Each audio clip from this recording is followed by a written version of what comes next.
साल 1999 करगिल युद्ध का समय भारत ने अमेरिका से उसके जीपीएस की मदद मांगी, लेकिन अमेरिका ने मना कर दिया। और उसी समय से भारत ने कसम खाई कि भारत एक दिन अपना खुद का जीपीएस बनाएगा और ऐसा बनाएगा जिसे देखकर दुनिया दंग हो जाएगी। और आज पूरे 27 सालों की कड़ी मेहनत के दम पर हमारे वैज्ञानिकों ने, इसरो के दिन रात के मेहनत के दम पर भारत ने अपने खुद के स्वदेशी जीपीएस में सफलता हासिल कर ली है। अगले 3 मिनट में मैं जो आपको बताने वाला हूं वो सबको हैरान करने वाला है, क्योंकि इस वीडियो में आप जानेंगे कि कैसे भारतीय वैज्ञानिकों ने कई बलिदानों के बाद इसमें सफलता पाई है। लेकिन वीडियो में आगे जाने से पहले इसरो के उन वैज्ञानिकों को हमारा सलाम, और आपसे भी विनती है कि उन वैज्ञानिकों के सपोर्ट में इस वीडियो को लाइक करके कमेंट बॉक्स में जय हिंद जरूर लिखें, क्योंकि जय हिंद कहना हम सब के लिए गर्व की बात है। दोस्तों, करगिल की बर्फीली चोटियों पर अमेरिका द्वारा किए गए उस ऐतिहासिक धोखे ने भारत को ऐसा कड़वा सबक सिखाया जो देश की रणनीतिक सोच के लिए टर्निंग पॉइंट साबित हुआ।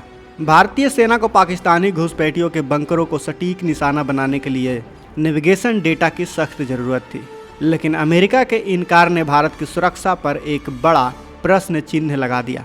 उस ऐतिहासिक मोड़ पर इसरो के वैज्ञानिकों ने संकल्प लिया कि भारत कभी भी किसी भी शक्ति की कृपा पर निर्भर नहीं रहेगा और अपने बलबूते एक ऐसा स्वदेशी सैटेलाइट नेविगेशन नेटवर्क खड़ा करेगा जो संकट की हर घड़ी में देश का ढाल बनेगा।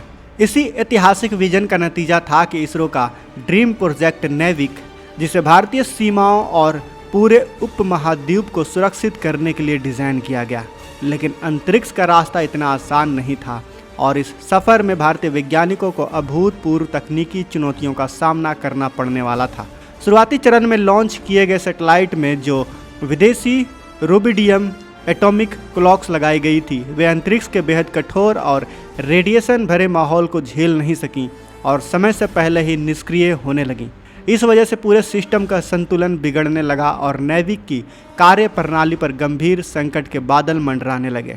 सटीक लोकेशन, मिसाइल गाइडेंस और रियल टाइम नेविगेशन डेटा प्रदान करने के लिए अंतरिक्ष की कक्षा में कम से कम 4 सैटेलाइट का 24 घंटे सक्रिय रहना बेहद अनिवार्य होता है।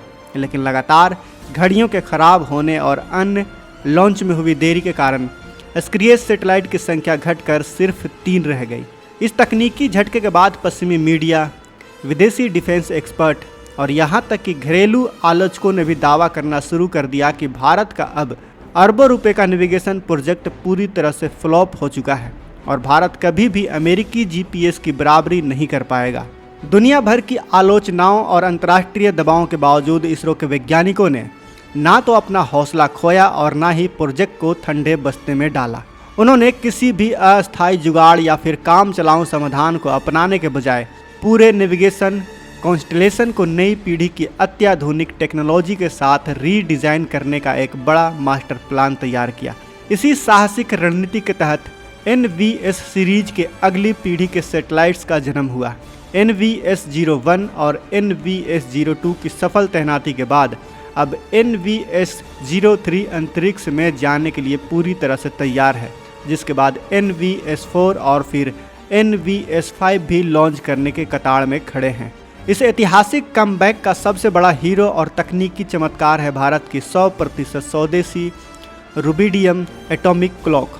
अहमदाबाद स्थित स्पेस एप्लीकेशन सेंटर के भारतीय वैज्ञानिकों ने रात दिन एक करके इस बेहद जटिल, अति सटीक और टिकाऊ स्वदेशी परमाणु घड़ी को खुद विकसित किया है। यह एटॉमिक क्लॉक इतनी ज़्यादा सटीक होती है कि कई करोड़ों सालों तक ये चलने के बावजूद इसमें महज 1 सेकंड का भी अंतर नहीं आता है। और अंतरिक्ष में ये चीज़ सबसे बड़ी, सबसे ज़रूरी चीज़ होती है। अगर अंतरिक्ष में उड़ने वाले सैटेलाइट्स का टाइम जरा सा भी डिले हो गया, जरा सा भी बिगड़ गया, तो पूरा सैटेलाइट का संचार तंत्र, पूरा सैटेलाइट का सिस्टम हमेशा हमेशा के लिए ठप हो जाएगा।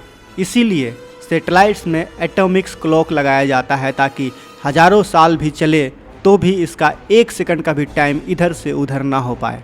इस स्वदेशी ब्रेक थ्रू का सीधा मतलब यह है कि भारत ने आयातित तकनीकों की निर्भरता को पूरी तरह से ख़त्म कर दिया है और अब कोई भी देश हम पर बैन लगाकर हमारे सिस्टम को ठप नहीं कर सकता। बहुत से लोगों के मन में यह सवाल आता है कि जब हमारे मोबाइल में अमेरिकी जीपीएस पहले से मौजूद हैं तो अरबों रुपए खर्च करके नेविक बनाने का क्या फ़ायदा। इसका पहला और सबसे मुख्य कारण है देश की संप्रभुता और राष्ट्रीय सुरक्षा। युद्ध या किसी बड़े अंतर्राष्ट्रीय कूटनीतिक तनाव के दौरान अमेरिका अपने जीपीएस सिग्नल को संबंधित देश के ऊपर बंद कर सकता है या जानबूझकर उसमें गड़बड़ी पैदा कर सकता है। ऐसे में हमारे मिसाइल, हमारे फाइटर जेट, हमारे ड्रोन अपना रास्ता भूल सकते हैं, वो खो सकते हैं, अपने टारगेट तक पहुंच नहीं पाएंगे। और इसीलिए हमारे वैज्ञानिकों ने नेविक बनाने का सोचा, क्योंकि भारत के पास ऐसा सिस्टम ज़रूर होना चाहिए ताकि उसके खुद के जीपीएस के दम पर हमारे फाइटर जेट, हमारे ड्रोन, हमारे मिसाइल गाइड्स कर सके और अपनी सटीक लोकेशन पर पिन पॉइंट एक्यूरेसी के साथ अपने टारगेट तक पहुंच सके। नेविक के पास भारतीय सशस्त्र बलों, लड़ाकू विमानों और मिसाइल गाइडेंस सिस्टम के लिए विशेष इनक्रिप्टेड और सुरक्षित सिग्नल्स हैं, जिन्हें दुनिया की कोई भी ताकत ना तो ट्रैक कर सकती है और ना ही ब्लॉक कर सकती है। नेविक का दूसरा सबसे बड़ा तकनीकी फ़ायदा इसकी बेजोड़ कवरेज क्षमता और सटीक लोकेशन ट्रैकिंग है। अमेरिकी जीपीएस के सैटेलाइट पृथ्वी से बेहद ऊंचाई पर स्थित हैं और उनका दायरा पूरी दुनिया में बिखरा हुआ है, जबकि नेविक सैटेलाइट को खास तौर पर भारत और उसके आसपास के 1500 किलोमीटर के रणनीतिक दायरे को कवर करने के लिए एक विशेष एंगल पर तैनात किया गया है। इसका सीधा फायदा ये होगा कि भारतीय उपमहाद्वीप के घने जंगलों, हिमालय की दुर्गम पहाड़ियों और बड़े शहरों की संकरी गलियों में भी नेविक का सिग्नल जीपीएस की तुलना में कहीं ज़्यादा तेज, सटीक और निर्बाध रूप से काम करता रहेगा। आपको बता दूं कि नेविक केवल हमारी थल सेना, वायुसेना और नौसेना के ऑपरेशन तक ही सीमित नहीं रहने वाला, बल्कि यह देश के हर नागरिक की जिंदगी और डिजिटल इकोनॉमी की रीढ़ बनने जा रहा है। भारतीय रेलवे का कवच automatic train protection system NavIC के डेटा से ट्रेनों की आमने सामने की टक्कर रोकेगा। इसके अलावा नेशनल पावर ग्रिड का तालमेल, banking sector, avionics, aviation, machine navigation और आपके फ़ोन से होने वाले ऑनलाइन पेमेंट्स को सटीक टाइम स्टैम्प देने का काम भी नेविक ही करेगा। जल्दी भारत में बनने वाले हर कमर्शियल वाहन और स्मार्टफोन में देसी नेविक चिपसेट को शामिल करना अनिवार्य होने जा रहा है। श्रीहरिकोटा के सतीश धवन अंतरिक्ष केंद्र से होने वाला हर अगला जीपीएस सैटेलाइट लॉन्च पूरी दुनिया को यह साफ संदेश देगा कि 21वीं सदी का नया भारत अब किसी भी वैश्विक शक्ति का मोहताज नहीं है। जीपीएस की दशकों पुरानी गुलामी को हमेशा हमेशा के लिए ख़त्म कर भारत ने अंतरिक्ष और रक्षा तकनीक के क्षेत्र में अपनी सर्वोच्चता साबित करके दिखा दी है। हमारे इसरो के वैज्ञानिकों के इस 27 सालों की कड़ी तपस्या और इस गौरवशाली कमबैक पर अगर आपको भी गर्व महसूस हुआ हो तो इस वीडियो को लाइक करें, ज़्यादा से ज़्यादा शेयर करें और हमारे चैनल्स को सब्सक्राइब करके बेल आइकन ज़रूर दबाएं।